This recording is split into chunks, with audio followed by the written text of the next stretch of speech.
Hey guys, welcome back to our channel Focus Studies. This is Sakit Kumar and today we are going to start our next topic in unification of Italy. अब इस topic में हम ये पढ़ेंगे कि Italy का unification कैसे हुआ, ठीक है। तो हमारा ये topic rise of nationalism in Europe का एक इम्पोर्टेंट टॉपिक है, जैसे जिस जो जो यूनिफिकेशन के टॉपिक है जिसमें पता चला कि किस कंट्री का यूनिफिकेशन कैसे हो, कैसे कोई कंट्री अलग अलग स्टेट्स में जब बटी हुई थी उससे एक कॉन्सोलिडेटेड नेशन में कैसे बदली, तो उसके बारे में हमने इस चैप्टर में बड़े अच्छे से समझा है। तो आप जितने कंट्रीज के यूनिफिकेशन के बारे में दिया सबको याद रखिए, क्योंकि आगे अगर आप पढ़ेंगे तो ये आपको आगे भी मदद करेगा बहुत जगहों पे। तो अब हम आगे पढ़ते हैं, अब टॉपिक को समझते हैं। पहले हम लोग टॉपिक पे चलते हैं। Italy was divided into several dynastic states and multinational hubs. Italy को ना बहुत सारे डायनेस्टिक स्टेट्स में बांट दिया गया था, अलग अलग डायनेस्टीज में बांट दिया गया था। हैब्सबर्ग एम्पायर में भी अलग अलग पार्ट्स में बांट दिया गया था, इस तरह से। अब इटली का ना जो डिवीजन था वो जर्मनी के जैसा ही था, कुछ कुछ फ्रेगमेंट्स में बांट दिया गया था। जैसे जर्मनी को वैसे इटली में भी फ्रेगमेंट्स में बांट दिया गया था। और फ्रेगमेंट्स पे एक इटली को बेसिकली 3 पार्ट में बांटा गया था, 3 से 4 पार्ट में, और 4 पार्ट पे अलग अलग जगहों पे अलग अलग डायनेस्टीज का रूल था। बट डायनेस्टीज में भी अलग अलग पार्ट में स्टेट्स को बांटा गया था, ठीक है। तो अब हम समझेंगे कि कितने स्टेट्स में टोटल बांटा गया था। तो टोटल इसे 7 स्टेट्स में बांटा गया था, ठीक है। टोटल कितने स्टेट्स में? 7 स्टेट्स में। Among all these 7 states only Sardinia and Piedmont was ruled by Italian princely house. यानी कि इन सभी 7 स्टेट्स में से सिर्फ सार्डिनिया और पिडमंट जो थे वही रूल किए जाते थे इटालियन प्रिंसली हाउस के द्वारा। और बाकी का क्या हुआ? बाकी का क्या हुआ? मतलब कि बाकी पे किसका राज था? मात्र एक ही सार्डिनिया और पिडमंट जो कि था, सिर्फ उस पे ही रूल करते थे प्रिंसली स्टेट। तो बाकी पे कौन रूल करता था? तो बाकी पे दूसरे दूसरी डायनेस्टीज दूसरी जगह की रूल करती थी। अब हम यही जानेंगे अगले क्वेश्चन में, which part was ruled bye home. किस पार्ट को कौन रूल करता था? तो जैसा कि आप ये इमेज देख सकते हैं, थोड़ी सी ड्राइंग में प्रॉब्लम हो सकती है, बट आप के बुक में भी होगा तो आप थोड़ा सा ध्यान से बुक से समझिएगा। देखिए, तो सबसे पहले हम आते हैं नॉर्दर्न पार्ट में। नॉर्दर्न पार्ट में ना ये हैब्सबर्ग एम्पायर का रूल था। एम्पायर अब कहाँ, ये हैब्सबर्ग एम्पायर थी ऑस्ट्रिया की। ये मैंने आपको पहले भी बताया है पीछे कुछ टॉपिक में, तो आप इसे भी याद रखिए कि कौन सी एम्पायर। कुछ कुछ एम्पायर्स का बहुत मेजर रोल था, जैसे हैब्सबर्ग एम्पायर।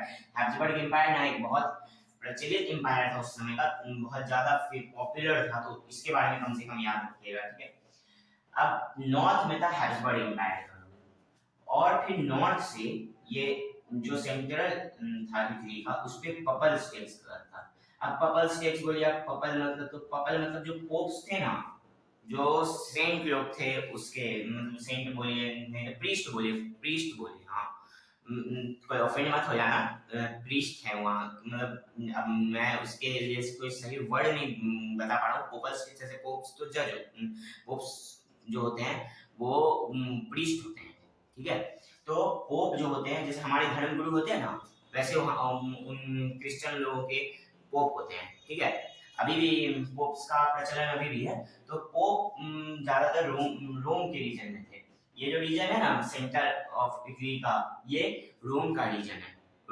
इटली में रोम यहीं पे है, ठीक है।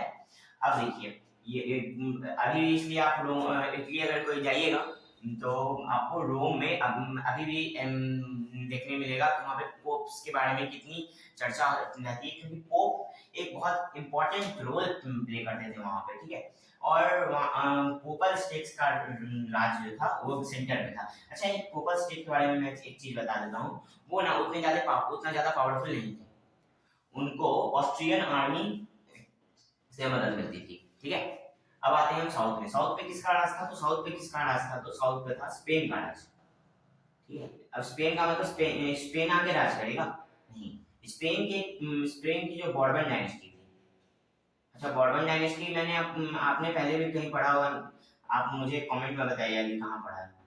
तो स्पेन में बॉर्बन डायनेस्टी का रूल था, ठीक है। अब आते हैं ये 3 पार्ट। अब इसमें तो पता ही नहीं चल रहा है कि ये तीनों का तो ठीक है रूल था, इटली का प्रिंसली स्टेट कहाँ है? तो ये है पिडमंट और ये है हमारा सार्डिनिया। इन दोनों पर इटालियन प्रिंसली हाउस का रूल था, ठीक है। और ये जो स्पेन वाला पार्ट है इसको टू सिसिलीज बोला जाता है इसको। और ऊपर है लोम्बार्डी और लोम्बार्डी और दो तीन जो स्टेट्स थे वहाँ के वो है, ठीक है। अब आते हैं हम अपने अर्ली एफर्ट्स पे, जो पहले के जो एफर्ट्स लगाए गए। अब जैसे देखिए, अब हमेशा तो ऐसा नहीं होता है कि जैसे मैं आपको एग्जांपल देता हूँ ग्रीक में। तो ग्रीक में आप जैसे देखिए कि एक बार में यूनिफिकेशन हो गया था।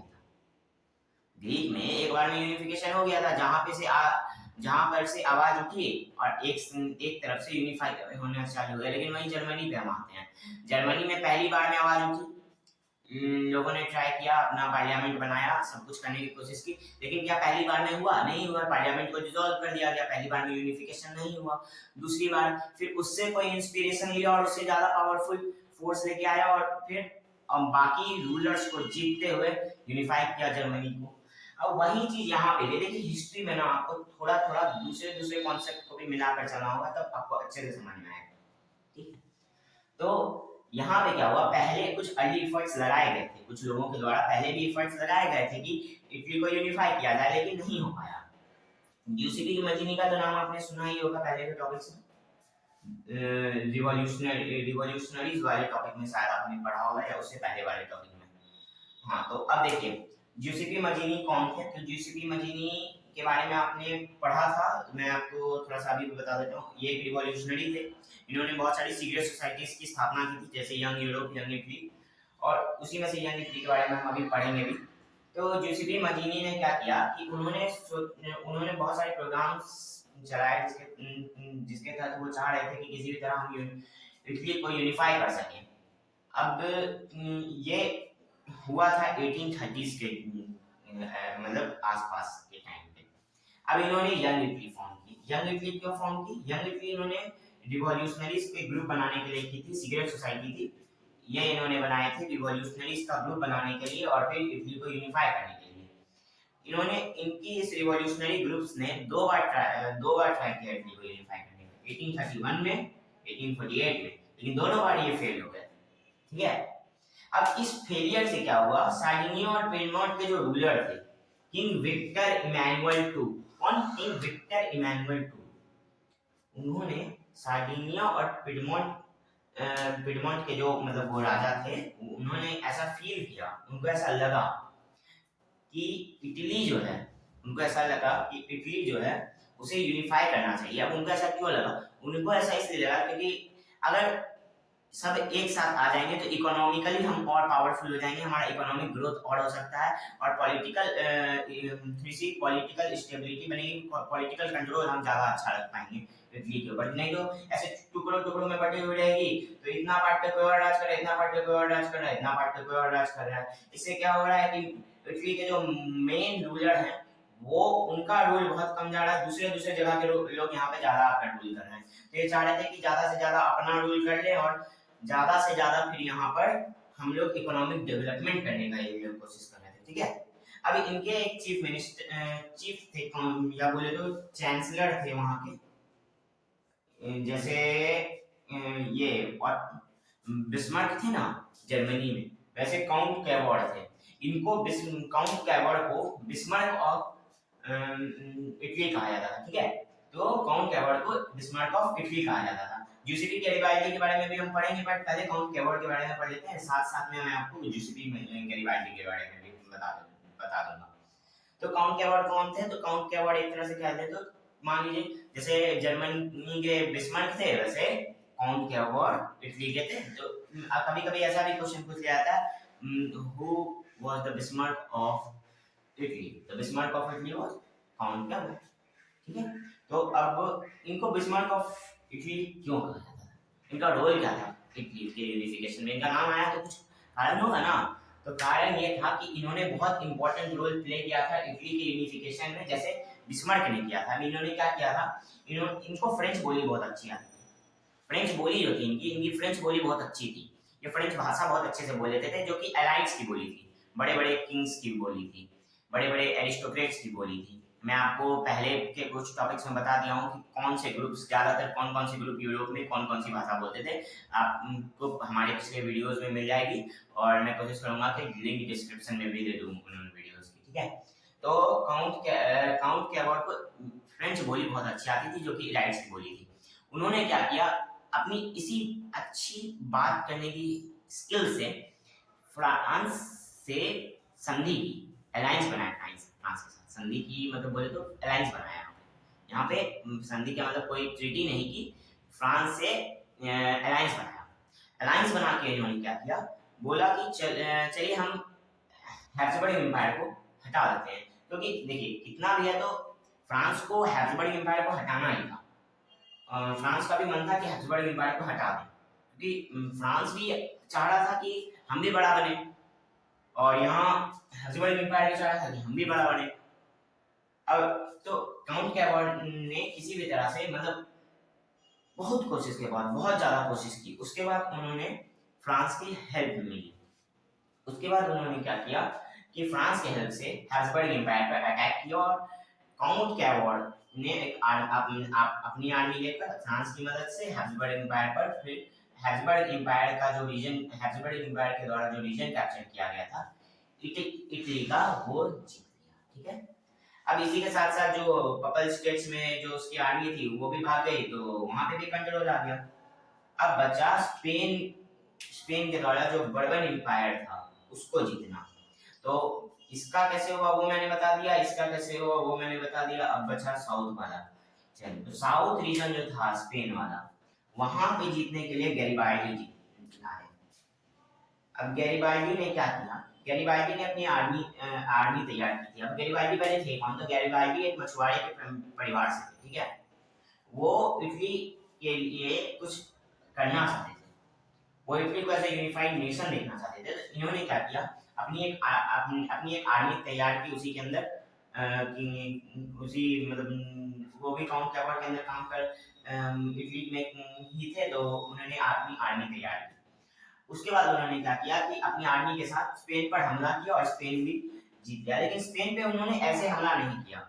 वो क्या किए, स्पेन गए, और मतलब स्पेन नहीं गए, मतलब सॉरी, इटली के साउदर्न पार्ट पे उन्होंने ऐसे हमला नहीं किया। वो इटली के साउदर्न पार्ट में पहले गए, उन्होंने वहाँ के फार्मर्स के साथ अच्छा रिश्ता बनाया, मतलब फार्मर्स से अच्छे से बातचीत की, और फिर उन्हें तैयार किया कि आप मेरे साथ यहाँ पर इटली, हम लोग इटली बना रहे हैं, इटली को ऐसा नेशन बना रहे हैं, तो आप हमारी इसमें मदद करें। अच्छा, तो फार्मर्स की मदद से इन्होंने साउथ में बर्बन डायनेस्टी को हटा दिया उसकी। लेकिन पता है यहाँ पे एक बड़ा ही, क्या बोले, स्ट्रेंज केस बोले, या फिर एक बड़ा ही जोक टाइप का, कॉमेडी टाइप का हुआ था कि जब ज्यूसेपी गैरिबाल्डी ने इसे हटाने के लिए, मतलब बर्बन डायनेस्टी का रूल साउथ में से हटाने के लिए फार्मर्स की मदद की, और उनके सामने ये कहा कि हम इटली बना रहे हैं, इटली को ऐसा नेशन पाड़ने की कोशिश कर रहे हैं। तो इन्हें तो, अब देखिए ये लोग तो उतने ज्यादा फार्मर्स तो उतने ज्यादा पढ़े लिखे थे नहीं, तो उन्हें ये पता था नहीं कि इटली क्या है, इनकी सोच क्या है। तो उन्हें लगता था कि इटली उस समय नहीं बोला जाता था, इटली वर्ड जो है इटालिया से आया है। तो उन्हें लगता था कि इटालिया, ला तालिया एक वर्ड से आया है, जो कि यहाँ की किंग जो है विक्टर इमैनुअल, उनकी पत्नी है, और उन्हें छुड़ाने के लिए इतना सारा जो इस बर्बन डायनेस्टी को हटाया गया है, ये काम उन्हें छुड़ाने के लिए किया जा रहा है, क्योंकि बर्बन डायनेस्टी ने उनकी पत्नी ला तालिया को कैप्चर कर लिया। तो सोचिए कितना यहाँ पे अजीब सा, मतलब कंफ्यूजन क्रिएट हो गया था। लेकिन फिर भी एट टाइम वो लोग ये भी जीत लिए, ये पार्ट भी, और फिर इटली को यूनाइट कर दिए, और विक्टर इमैनुअल को as the king of Italy 1861 में प्रोक्लेम कर दिया, ठीक है। अच्छा, हैब्सबर्ग एम्पायर को उन्होंने 1859 में जीता था, ठीक है। ये आप याद रखिएगा, इतना डेटा आपके बुक में दिया हुआ है, और आपको और जितना भी मतलब मैंने इस टॉपिक में बताया है, सब आपको ऐसा स्ट्रक्चर याद रखना है, क्योंकि ये टॉपिक आपका एक बहुत ही ज्यादा इंपॉर्टेंट टॉपिक बन जाता है, ठीक है। तो विक्टर इमैनुअल को अब राजा बना दिया इटली यूनिफाइड हो गया, हमारा टॉपिक भी इसी के साथ खत्म हो गया। तो इसी के साथ हम हमारे चैनल को भी आप सब्सक्राइब कर दीजिए, हमें लाइक हमारे चैनल हमारे वीडियोस को लाइक कीजिए, शेयर कीजिए और कमेंट्स भी कीजिए। आपको जिसमें दिक्कत हो, जिस टॉपिक में आपको लगे कि हमने कुछ पढ़ाने में भूल कर दी हो या हमसे कुछ छूट गया हो, तो इसके बारे में भी आप हमें बताइए। हम चैप्टर नोट्स भी आपको प्रोवाइड कर रहे हैं, तो आप चाहें तो वो भी हमारे लिंक से आप ले सकते हैं, ठीक है। So thanks for watching focus studies. We will start next topic in the next video. So thanks.